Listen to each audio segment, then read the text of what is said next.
Gente, quando você ora, você está falando com Deus. Quando você lê a Bíblia, Deus está falando contigo. É muito importante nós entrarmos numa dedicação, iniciarmos um processo de mergulho na palavra de Deus. Mergulhe na palavra de Deus.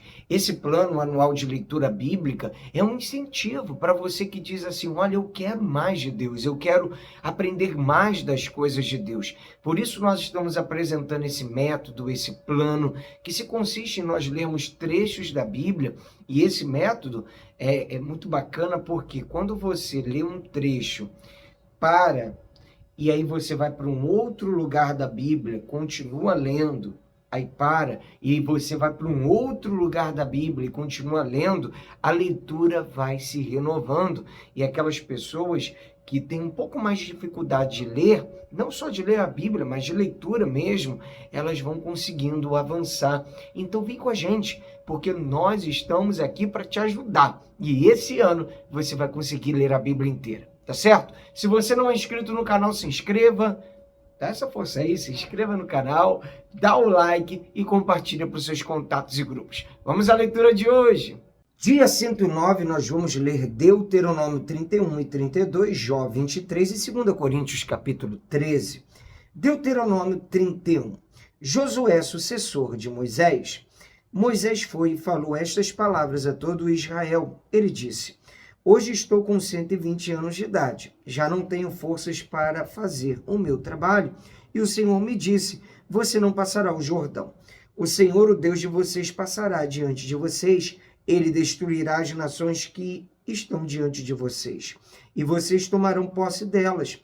Josué passará diante de vocês, como o Senhor falou. O Senhor fará com essas nações o que fez com Seom e Og, rei dos amorreus, e com a terra deles, que ele destruiu. Quando, pois, o Senhor entregar nas suas mãos esses povos que estão diante de vocês, façam com eles segundo todo o mandamento que ordenei a vocês. Sejam fortes e corajosos, não tenham medo, nem fiquem apavorados diante deles, porque o Senhor, seu Deus, é quem vai com vocês. Ele não os deixará nem os abandonará. Moisés chamou Josué e lhe disse na presença de todo Israel: seja forte e corajoso, porque com este povo você entrará na terra que o Senhor, sob juramento, prometeu dar a seus pais, e você os fará herdá-la. O Senhor é quem irá à sua frente, ele estará com você, não o deixará, nem o abandonará. Não tenha medo, nem fique assustado. A leitura da lei. Moisés escreveu esta lei e a entregou aos sacerdotes, filhos de Levi, que levavam a arca da aliança do Senhor, e a todos os anciões de Israel. Moisés lhes deu a seguinte ordem: ao final de cada 7 anos, precisamente no ano do perdão das dívidas, na festa dos tabernáculos, quando todo Israel se apresentar diante do Senhor, seu Deus, no lugar que este escolher, vocês devem ler esta lei diante de todo Israel. Reúnam o povo, os homens, as mulheres, as crianças e os estrangeiros que se encontram nas cidades onde vocês moram, para que ouçam, aprendam e temam o Senhor, o Deus de vocês, e cuidem de cumprir todas as palavras desta lei, e para que os seus filhos que não a souberam ouçam e aprendam a temer o Senhor, seu Deus, todos os dias que viverem na terra em que, passando o Jordão, vocês vão entrar e da qual tomarão posse. A futura rebeldia de Israel. O Senhor disse a Moisés: eis que está chegando o dia em que você vai morrer. Chame Josué e apresentem-se na tenda do encontro para que eu lhe dê ordens. Assim Moisés e Josué foram e se apresentaram na tenda do encontro. Então o Senhor apareceu ali na coluna de nuvem, a qual se deteve sobre a porta da tenda. O Senhor disse a Moisés: eis que em breve você vai morrer. E então este povo se levantará e se prostituirá, seguindo deuses estranhos na terra em que vão entrar. Eles me deixarão e anularão a aliança que fiz com eles. Nesse dia a minha ira se acenderá contra eles e os abandonarei, e deles esconderei o rosto, para que sejam destruídos. E tantos males e angústias os alcançarão, que naquele dia dirão: não é verdade que estes males nos alcançaram porque o nosso Deus não está entre nós? Certamente esconderei o rosto daquele dia por todo o mal que tiverem feito, por terem se voltado para outros deuses. Escrevam para vocês este cântico e tratem de ensiná-lo aos filhos de Israel. Ponham este cântico na boca de cada um deles, para que me seja por testemunha contra os filhos de Israel, quando eu tiver introduzido o meu povo na terra que mana leite e mel, a qual sob juramento prometi aos pais deles, e eles tiverem comido, se fartado e engordado, então eles se voltarão para outros deuses e os servirão e me desprezarão, anulando a minha aliança. E quando muitos males e angústias os estiverem alcançado, este cântico será minha testemunha contra eles, pois os descendentes deles sempre o trarão na boca, porque conheço os desígnios que hoje estão formulando, antes que os leve para a terra que sob juramento prometi. Assim, naquele mesmo dia, Moisés escreveu este cântico e o ensinou aos filhos de Israel. O Senhor deu esta ordem a Josué, filho de Num: seja forte e corajoso, porque você levará os filhos de Israel para a terra que sob juramento lhes prometi, e eu estarei com você. O livro da lei é posto ao lado da arca. Tendo Moisés acabado de escrever integralmente as palavras desta lei num livro, deu ordem aos levitas que levavam a arca da aliança do Senhor, dizendo: peguem este livro da lei e coloquem-no ao lado da arca da aliança do Senhor, seu Deus, para que fique ali como testemunha contra vocês.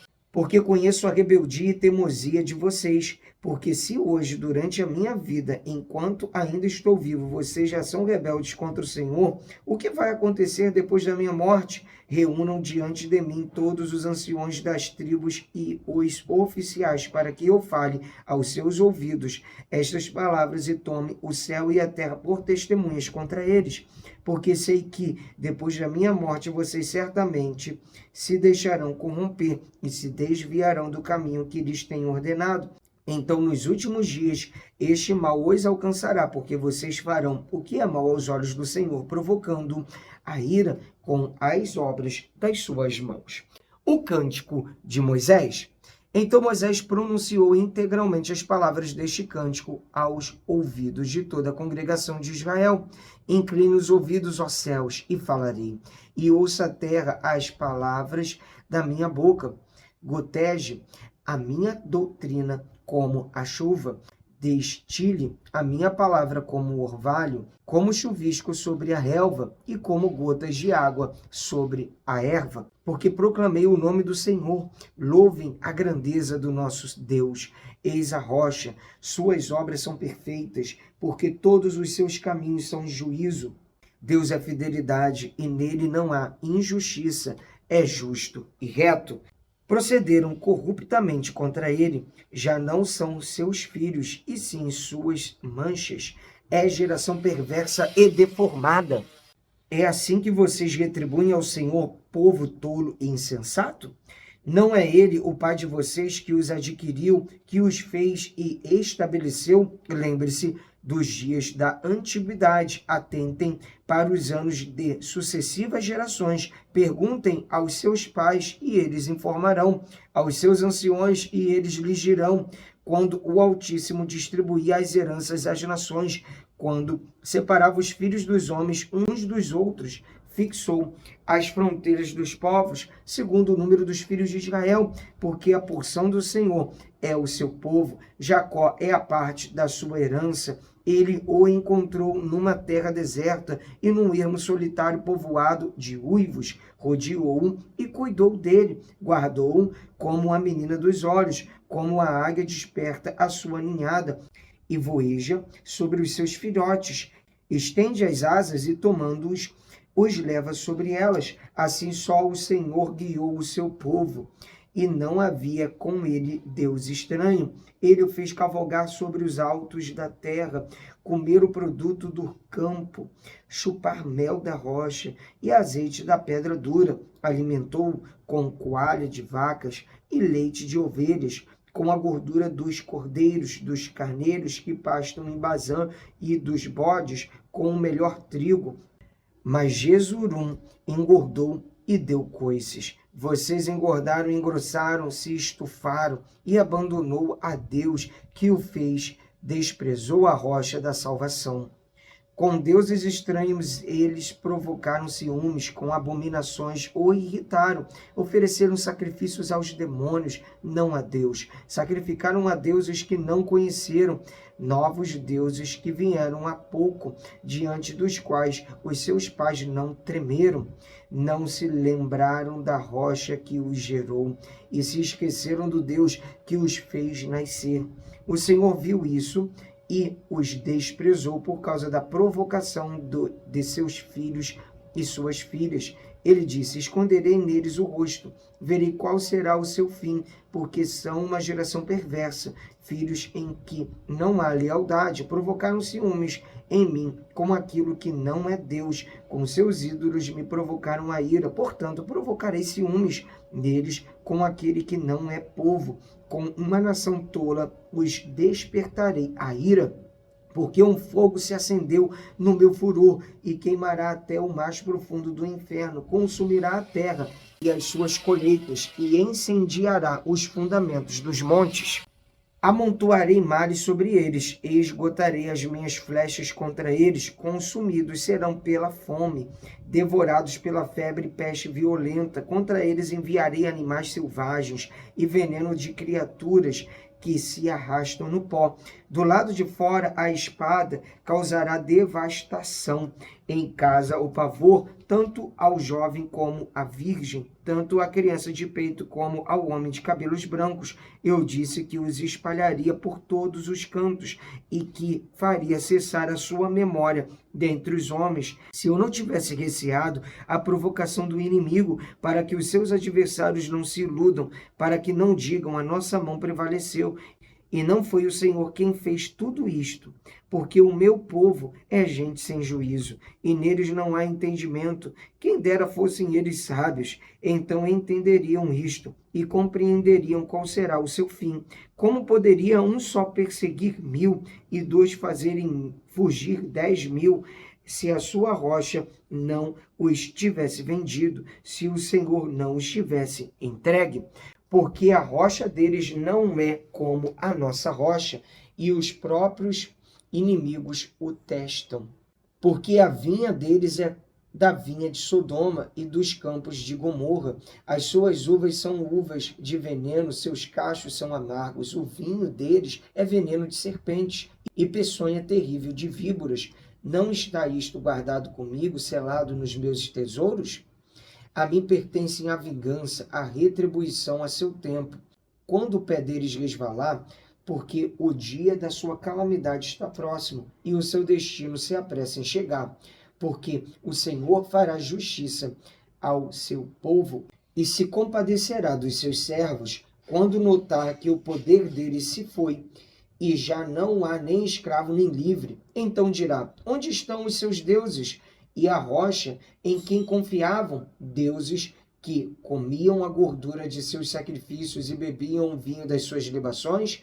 Que eles se levantem e os ajudem, para que haja um esconderijo para vocês. Vejam agora que eu sim, eu sou ele, e que não há nenhum Deus além de mim. Eu mato e eu faço viver, eu firo e eu saro, e não há quem possa livrar alguém da minha mão. Levanto a mão aos céus e afirmo por minha vida eterna: se eu afiar a minha espada reluzente e a minha mão exercitar o juízo, tomarei vingança contra os meus adversários e retribuirei aos que me odeiam. Embriagarei as minhas setas de sangue, a minha espada comerá carne do sangue dos mortos e dos prisioneiros, das cabeças cabeludas do inimigo. Ó nações, louvem com o povo de Deus, porque o Senhor vingará o sangue dos seus servos, tomará vingança dos seus adversários e fará expiação pela terra do seu povo. Moisés veio e falou todas as palavras deste cântico aos ouvidos do povo, ele e Josué, filho de Num. Quando Moisés acabou de falar todas estas palavras, e todo Israel disse-lhes: guardem no coração todas as palavras que hoje testifico entre vocês, para que ordene a seus filhos que tratem de cumprir todas as palavras desta lei, porque esta palavra não é para vocês coisa vã. Pelo contrário, é a sua vida, e por esta mesma palavra vocês prolongarão os dias da terra em que, passando o Jordão, vocês vão entrar e da qual tomarão posse. Moisés vê a terra de Canaã. Naquele mesmo dia, o Senhor falou a Moisés, dizendo: suba a este monte de Abarim, ao monte Nebo, que está na terra de Moabe, em frente de Jericó, e veja a terra de Canaã, que dou como propriedade aos filhos de Israel. Você vai morrer no monte, a qual terá subido, e será reunido ao seu povo, como Arão, o seu irmão, morreu no monte Hor, e foi reunido ao seu povo, porque vocês foram infiéis a mim, no meio dos filhos de Israel, nas águas de Meribá, de Cádiz, no deserto de Zim. Pois não me santificaram no meio dos filhos de Israel. Por isso você verá a terra à sua frente, mas não entrará nela, na terra que dou aos filhos de Israel. Vamos ler agora Jó capítulo 23, resposta de Jó. Quem dera eu soubesse onde encontrar Deus. Então Jó respondeu: ainda hoje a minha queixa é de um revoltado, apesar de a minha mão reprimir o meu gemido. Quem dera eu soubesse onde encontrá-lo, então me chegaria ao seu tribunal, exporia diante dele a minha causa, encheria a minha boca de argumentos, saberia com que palavras ele me responderia e entenderia o que ele fosse me dizer. Será que ele discutiria comigo segundo a grandeza do seu poder? Não, ele me atenderia. Ali o homem reto apresentaria a sua causa diante dele, e eu me livraria para sempre do meu juiz. Deus sabe o meu caminho. Se me adianto, Deus não está ali. Se volto para trás, não o percebo. Se ele age à minha esquerda, não o vejo. Se ele se esconde à minha direita, não o enxergo. Mas ele sabe o meu caminho. Se ele me provasse, eu sairia como o ouro. Os meus pés seguiram as suas pisadas, guardei o seu caminho e não me desviei dele. Do mandado dos seus lábios nunca me afastei. Escondi no meu íntimo as palavras da sua boca. Deus cumprirá o que está ordenado a meu respeito. Mas se Deus resolveu alguma coisa, quem o pode convencer a mudar de ideia? O que ele quer, isso fará, pois ele cumprirá o que está ordenado a meu respeito, e muitas coisas como estas ainda tenho planejado. Por isso fico apavorado na sua presença, e quando penso nisso, tenho medo dele. Deus é quem fez o meu coração esmorecer. O Todo-Poderoso me encheu de pavor, porque não estou desfalecido por causa das trevas, nem porque a escuridão cobre o meu rosto. Vamos ler agora 2 Coríntios capítulo 13, conselhos finais. Esta é a terceira vez que vou visitá-los, por boca de 2 ou 3 testemunhas. Toda questão será decidida. Já o disse anteriormente e digo de novo, como fiz quando estive pela segunda vez. Mas agora, estando ausente, digo aos que no passado pecaram e a todos os demais: se eu for outra vez, não os pouparei, visto que vocês buscam provas de que Cristo fala em mim. Ele não é fraco quando trata com vocês. Pelo contrário, é poderoso entre vocês. Porque de fato foi crucificado em fraqueza, mas vive pelo poder de Deus. Porque nós também somos fracos nele, mas viveremos com ele pelo poder de Deus para o bem de vocês. Examinem-se para ver se realmente estão na fé. Provem a si mesmos. Ou não reconhecem que Jesus Cristo está em vocês? A não ser que já tenham sido reprovados, mas espero que reconheçam que nós não fomos reprovados. Estamos orando a Deus para que vocês não façam mal algum, não para que simplesmente pareça que nós fomos aprovados, mas que vocês façam o bem, mesmo que pareça que nós fomos reprovados. Porque nada podemos contra a verdade, senão a favor da verdade. Porque nos alegramos quando nós estamos fracos e vocês estão fortes. E a nossa oração é esta: que vocês sejam aperfeiçoados Portanto, escrevo estas coisas, estando ausente, para que, estando presente, não venha a usar de rigor segundo a autoridade que o Senhor me deu para edificação e não para destruição. Saudações. Quanto ao mais, irmãos, a Deus, procurem aperfeiçoar-se, consolem uns aos outros, tenham o mesmo modo de pensar, vivam em paz, e o Deus de amor e de paz estará com vocês. Saúdem uns aos outros com um beijo santo. Todos os santos mandam saudações. Bênção. A graça do Senhor Jesus Cristo e o amor de Deus e a comunhão do Espírito Santo estejam com todos vocês. Graças a Deus, até aqui nos ajudou o Senhor. Vamos avançando de passo em passo, de fé em fé. Te espero aqui amanhã. Que Deus abençoe a sua vida. Um abraço. Pra cima!